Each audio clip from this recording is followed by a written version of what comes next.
The end is nigh! Oh my god, so loud. Jesus. I feel bad for Nurgle, who's in the booth, and I can just see the audio levels be like... Alright. I mean, it's I the bet end a tiny times. I think the end times call for some loudness. Yeah, sure. It's the end of days. Welcome back to space. Broken space, but still space. Yes. I can hear myself peeking. So we are today going to release Apocalypse. Apocalypse. People are actually very, very happy that you're back. Yes, I know. So I've been pretty sick on and off for a while, but I am perfectly back now. I just had to spend some time in the bubble, and then all was well. Yes, actually, I'm gonna. Damn it! I closed down. Someone made a fantastic Bubble Martin Photoshop. Yes. And whoever that was, then they are great. You did a people. good job. They You are did a great good people. job. All right, so we're gonna do a bit of a feature stream, and then actually Katz is gonna come down and play Orcs versus Dwarves with me. Yes. Not because this time it's not that I'm sick, it's that we're releasing a thing. You might have heard of it. It's like a little update, a few changes. You know the reason we're here or something. No. I mean, nothing. I'm just here because I enjoy the company of our lovely chat. I don't know about you. I thought you were gonna say the company of me, but I mean, I guess mean that too. Yes, sure. All right, so I mean, you can't buy my expansion because you already have it, so I don't get that much by being nice to you. I mean, I could buy it on my personal account. That's true.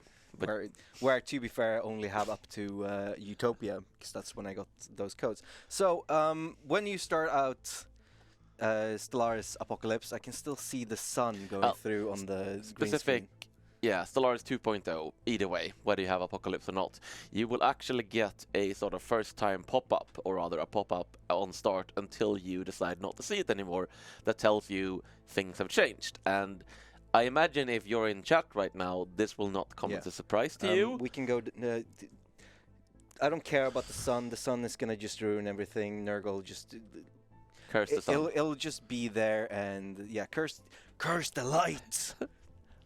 Wait, that's not my character in this. Yeah, but just make it smaller so people can actually see the pop-up. There we go. Okay, there we go. So this will pop up, and it will more or less tell people who play Stellaris but maybe don't actually read anything ever. Which I think is like the majority. The game is very different now, so we don't just have people going, oh, I'm gonna play some Stellaris. Wait, why is everything different? Where did my wormholes go? Why did you kill my wormholes? Of course. And you can go to the Stellaris forums, see the full patch note and all the stuff, but, I already know that. Indeed. So, if we go to Martin's screen...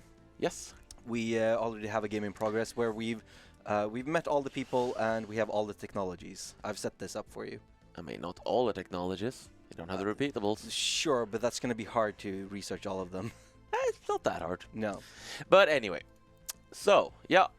And I mean, I guess we'll just sort of go through the paid features again and the big deals. So, obviously, you have the lovely new border system, which is not a paid feature. But you have the star bases, you have the upgraded star bases, you have the fact that you can have shipyards and build a lot of things at once. But let's actually go through what's in Apocalypse, because I suppose it can be kind of hard to keep track of what's actually paid and what's free, especially given the scope of 2.0 and all the stuff in Apocalypse. So yeah, first of all, we obviously have the Colossi. Yes. Do we have the Colossi Ascension perk? No, we have no. Then I shall do some console magic. I mean, we have all the... Yeah, that's true. There we go. And finish special project.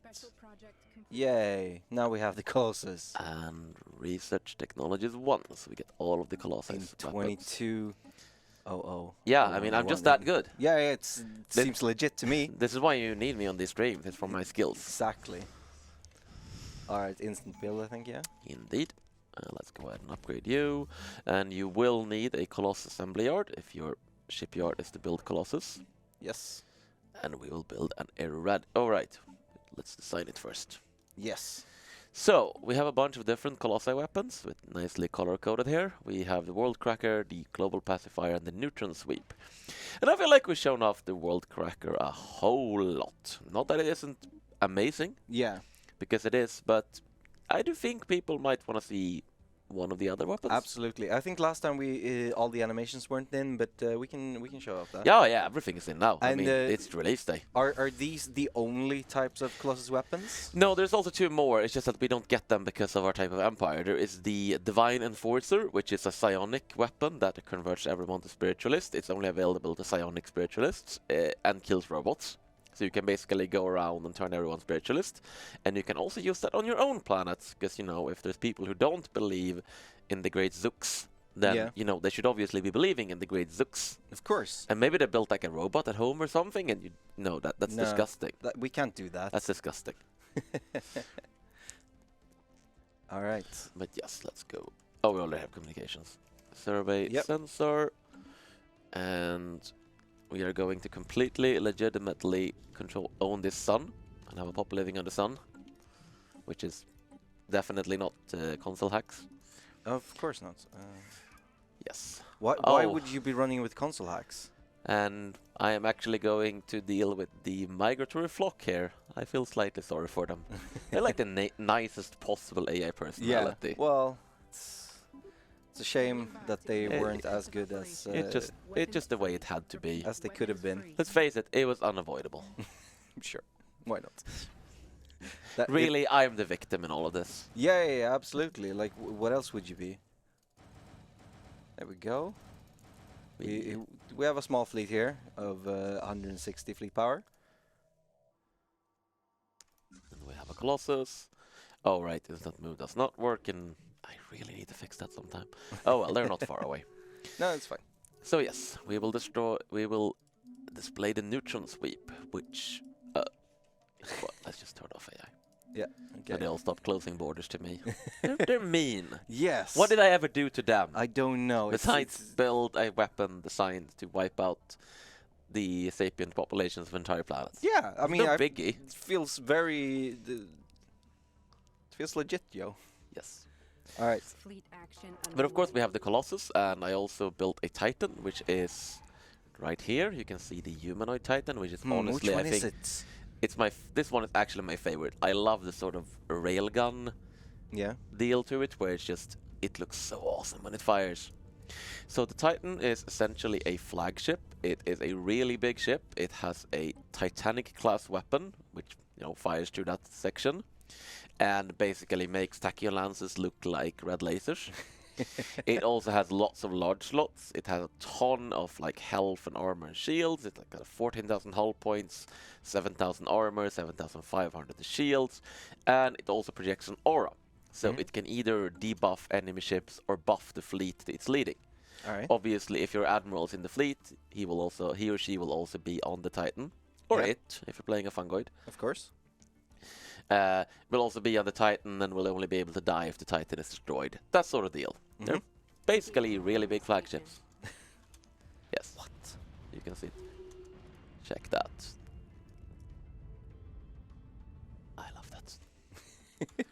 Yes, let's just say that was a fair fight. Yeah, absolutely. What else? That's what I'm calling it, a fair fight. So, we will give Cinder a nice little bath. Fantastic. So let's see what... So these are sort of the Titans and the Colossi are definitely like the headline features. Yeah. We also, of course, have... I have time to talk about the other things. Let's watch the neutron sweep deploy. So one thing we have actually done after feedback is that we have changed the Colossus to have a longer charge time and a shorting firing time, because people felt it was strange that the weapon took like only 10% of its firing time on charging. Yeah. So about 75% of the time is now charging, and about 25% of the time is the actual firing. So you have a longer, you know, build-up period before the beam starts shooting. All right. So we're charging the weapon. We're charging the weapon. About to start giving it a bath. And soon they're gonna be really clean. Pew. Yeah, purifying. No, cleaning. We're cleaning this planet. What it's got a weird biological infection. It's like I think the infection is called like sinitis or something. Yeah. I mean, what is cleaning but purifying really? If you think about it. Look, it's clean now. Yeah. Disinfected. Perfect. Ready for our colonists. Nice and clean and... Yeah, we gave it a bath. Yeah. It's perfect. I don't know why chat is paying respect. We just gave it a bath. Yeah, guys. yeah. I mean... Jeez. Be happy for the planet, of course. Also, we have the Colossus is a little more obvious on the galaxy map now as well, because it uses the Leviathan skull. So if you see a skull approaching your space, probably might want to do something about that. Should do something, maybe. Just a thought. Right, so that's the Titans and the Colossi, and of course we have a different Titan and a different Colossus model for every single ship set, including humanoids and planetoids, if you have those. So in total it's 9 different Titans and 9 different Colossus. They're all very different, they're all very cool. Like you have the humanoid, which is kind of a... Yeah, you can see it sort of folding in and out. It's quite menacing. And then you have, a lot of other ones, like the Plantoid Flower of Death and the Reptilian sort of armored Spike. Lots of really cool ship models. I honestly think the artists outdid themselves with them. I think a lot of the art. Let's see, can you start a Casus Belli against someone?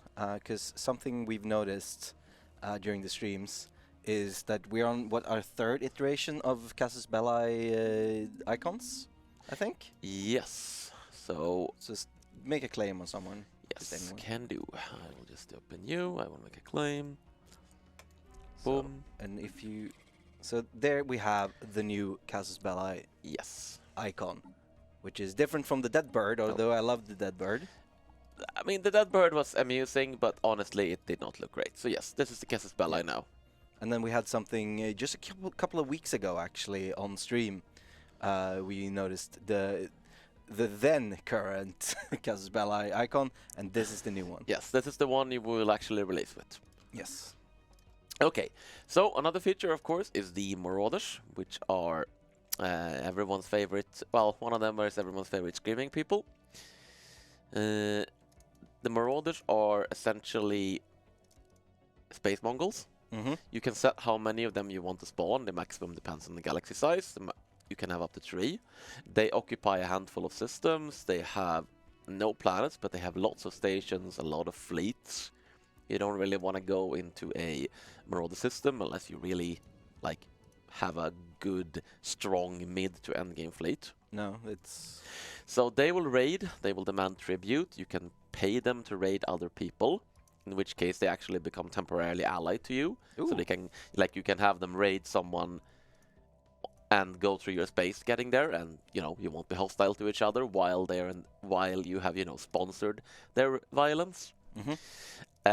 After the mid game starts, which depends on your settings at the start of the game, but usually it's after 100 years, you will be able to hire mercenaries from them, and also they can potentially awaken with a great Khan who will expand and conquer lots of things. And it's a mid game crisis eventually, where you can either fight the Great Khan, you can sort of bend your knee and pay resources, and once the Great Khan dies, one way or another, the horde will collapse and a bunch of different things can happen, so it can really shake up the mid game, depending on where it goes and who it fights, etc. Fantastic. We also, of course, have the new civics, so I will help out.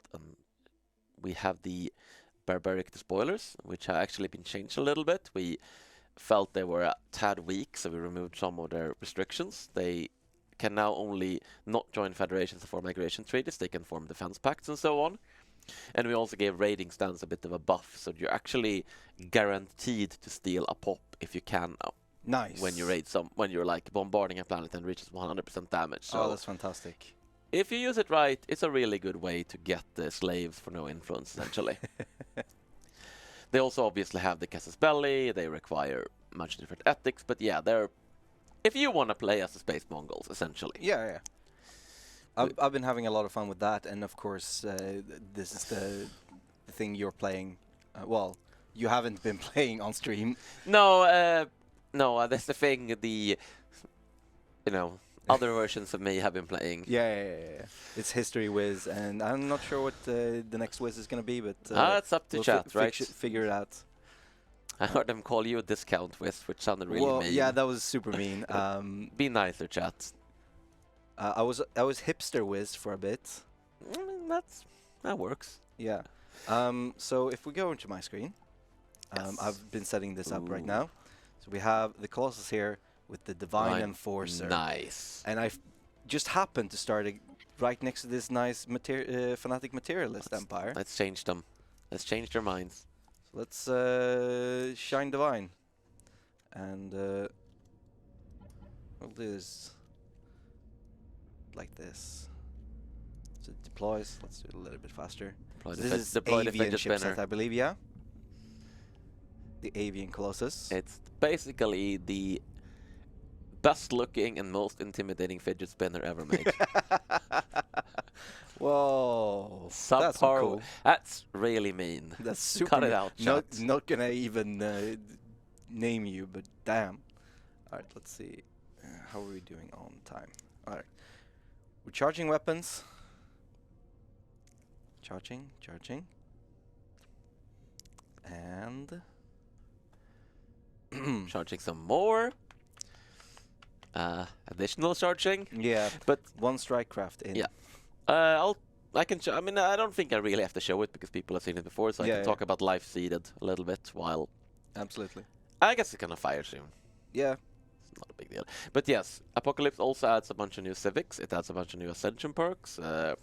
The enigmatic engineering, which lets you gives you 2 sensor range and prevents other people from scavenging your tech. There we go. It's the God Ray. It's so beautiful. It's so pretty. I haven't actually seen this before. So this is the first time I see it. It's so pretty. All right. That's how that looks, and we'll wait until that's done. Yeah, continue. Sorry. Right. No, let's just watch this now because it's almost done, and I'll talk more about other things later. Honestly, I think pretty much everyone in chat knows the features. We're mostly going through but this is also for the YouTube viewers who may not know. This is correct. So, let's see. Actually, can I check out this planet before? It's about the fire. Yep. No, don't. Yay.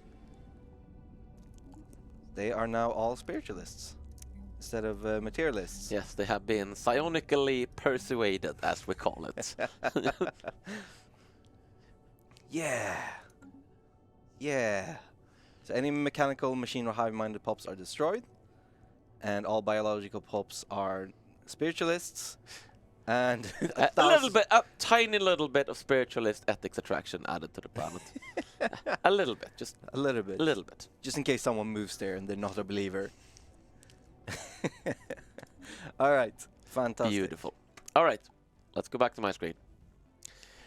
So, we have the life-seeded Civic, which adds the ability to start in a size 25 Gaia world with a bonus to happiness and resource production, and you know, it's a massive world with a lot of resources and perfect habitability. The downside is that you get the Gaia world preference, which means you have 0% habitability everywhere else. So unless you're also extremely adaptive or get a bunch of other habitability modifiers via tech, you will not be able to colonize any other planets. It's for like playing with the one planet strategist or using a lot of robots or in another way getting around it. Like, it's not just for the one planet strategy, even though it's obviously ideal for the one planet strategy. Yeah. I did play a game with it where, you know, the focus was that I would colonize with robots and invite other people to live on my planets, and that worked out really nicely. Yeah, that seems like a good idea. So, yeah, it's a really cool little civic. Just changes the way you play in the early game quite a lot. Of course, you could also play it with like habitats if you rush to habitats. And play with that would work. Yes, I also played it in my one system run, the bubble, where I stayed in one system. It worked surprisingly well. Surprisingly it's not that I was like the biggest problem is at the end there was just no way to increase my naval capacity anymore, so I was much weaker than the other strong empires, but I was pretty competitive considering I had one system. I mean, you could have awakened like a fallen empire and then just. And I also had like my Doom Fortress and fleet that I basically just restricted the systems around me eventually, so nobody could leave again. Perfect. Okay, so we have the post-apocalyptic, which means you start on a tomb world and you get the survivor trait, giving tomb world for your species, giving tomb world habitability and leader lifespan. quite neat. Yes. The downside to this one is, yes, we'll struggle with food in the start, but it does give some nice benefits before encountering Tomb Worlds and the fact that they have a lot of research deposits. And that's more or less it for the new civics. Let's pop back into the game. All right. We also, of course, have new music. Yes, 3 new tracks. From Andreas Valetov, totaling about 15 minutes of new music, and they're awesome. And we have the new Ascension perks I was talking about, which is the ones that are actually part of Apocalypse is... Do you not have... Enigmatic Engineering. Yep. And of course Colossus Project. Do you not have Nihilistic Acquisition on this one? Oh, because I do not have Nihilistic Acquisition because I am prepared to spoilers. Oh yeah, of course, because you already already have that. There we go. Top. Yes, which gives the rating stance, you know. It's really, really nice to have the rating stance. Yeah. Now, my favorite thing is just to park it above like a primitive world and then steal all the pops there. And is there a limit to the rating stance? There is a limit on non-primitive, like for Spacefaring Empire worlds, you can only take down to 4. The last 4 pops can't be stolen. All right. Otherwise, otherwise you could game over people with it. Yeah. But there's no limit for like primitive worlds, so you can go steal all the Stone Age people. Fantastic. And then that civilization won't exist anymore. Well, they'll exist as your slaves, which is, you know, it's perfect. It's fine. Can you get this as a rogue servitor? Yes, you can. You can get this as either xenophobe, authoritarian, or any gestalt consciousness. You can even get it as like determined exterminators, where the only thing you're doing is stealing them to melt them down into energy. I mean, it's perfect. It means you don't have to take over the planet to get them to melt down into energy. It's perfect. Yeah, it's nice. I have, yes, can't game over people with an Ascension perk and going to war. No. That's what the Colossus is for. Yeah, especially with the first Ascension perk. Yeah, I mean, the fact that you wouldn't have to spend any influence on taking the territory or anything, you could just go steal all their pops and then they game over. Not great. Yeah. Not great. If you want to do that, you should be playing as exterminators and just bombing planets into Tomb Worlds instead. Right. And yeah. We also have some like interface upgrades. I don't know if you have. We've shown off the restricting systems a bit, I think. Yeah.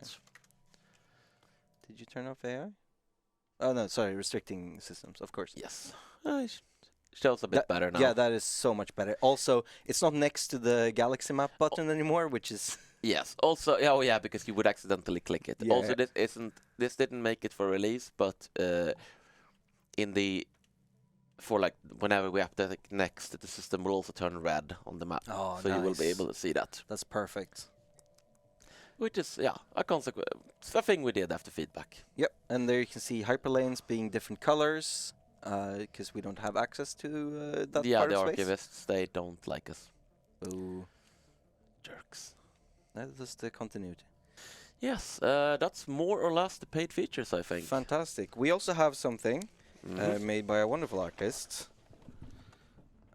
Yes, we have propaganda posters. Propaganda posters. There's 4 of them, and if you want the image files, they are available on the forums. And if you want, like this physical one, and you can see them on screen right now, if you want a physical one, then you should go bug the Stellaris Twitter, because we may be getting them for PDXCon, but we need to make sure that people want them. Yeah, so if you want to buy them at PDXCon, make sure to bug the Stellaris Twitter. Oh yeah, and by the way, that's the Stellaris Twitter, not my Twitter. Yeah, this is a lot more like colored than it looks on camera. Yes. Because green screens. Yeah. It's not just gray. It has colors. You can see it better on the screen. Yes, we're getting nicely up on the screen now. It's mostly safe. It's mostly safe, and for us all, I think that one is my favorite. I love the Commonwealth Navy one. I put up a couple of them above the observer mode. Yeah, above the Stellaris observer mode, which is a couch, to inspire the team. Yeah, no, they're really, really nice, and I want to bring some home. Yeah, but alas, I am not allowed. Let's see if we have any like final questions before we hit the button. Yeah, because we're only 5 minutes out. Let's see if So the team should be coming down any minute, and I'm talking questions about Apocalypse or the release, not future stuff. Yeah, of course. we're kind of focused on the thing we're releasing right now. It's kind of big. It's tiny. Tiny, little update. It's the smallest update to a Paradox game yet. To any game. Smaller than Horse Armor. Stellaris Dev Clash, that's future. Yes, but we are now actually... I'm not going to promise anything firm, but we actually have a plan for when we're going to implement the real observer mode now, so it's much more likely to happen. No, it's fine. Continue. Yes, it's much more likely to happen now, and hopefully, we'll be able to do a Stellaris Dev Clash in the not that distant future. I mean, we already do have the couch, which is a nice observer mode, but I'm not sure we could do a Stellaris Dev Clash in the couch. I'm not sure how that work. We can only fit like three players.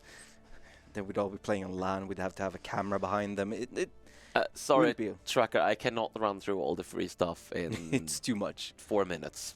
I would need more time than that. Yeah, go to the forums, check out the patch notes. It's huge. Or check out the first look video. What will happen if you shield a contingency machine world? Try it and find out. It's gonna be fun. I had couch potato plantoid with the couch mode. That would be funny. How viable would an empire that focuses most of its firepower on starbases be? I mean, as long as you make sure to defend yourself properly with starbases, you're pretty strong. I got all of the starbase buffing things for my bubble empire, and I think my starbase was actually stronger than my fleet in the end. So it was sort of on par with one crisis fleet. Absolutely. And if you plan things smartly and you put them in a pulsar or something like that, then it can be pretty nasty. Yeah. Let's see. Teapot Colossus. I think we could have a mod for that. That shouldn't be too hard to mod in, especially if it's static. Apocalyptic leader lifespan. Yes, lifespan from survivor stacks with other lifespan buffs. All lifespan buffs stack.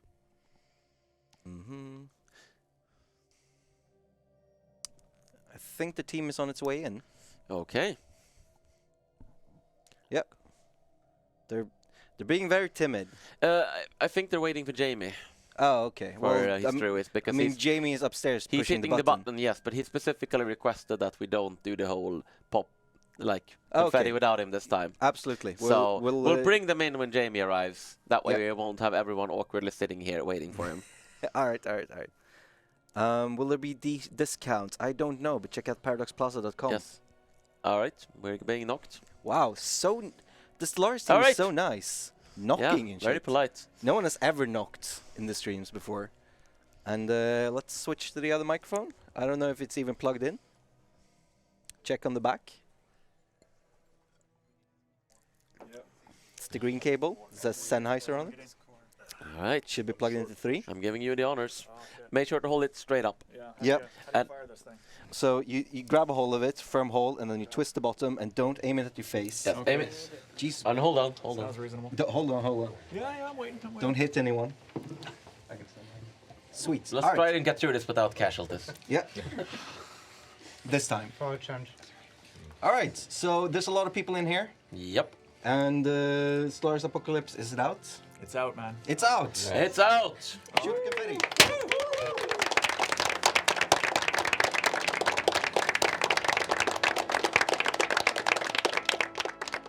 All right. Thank you everyone for coming. Let's play the new trailer.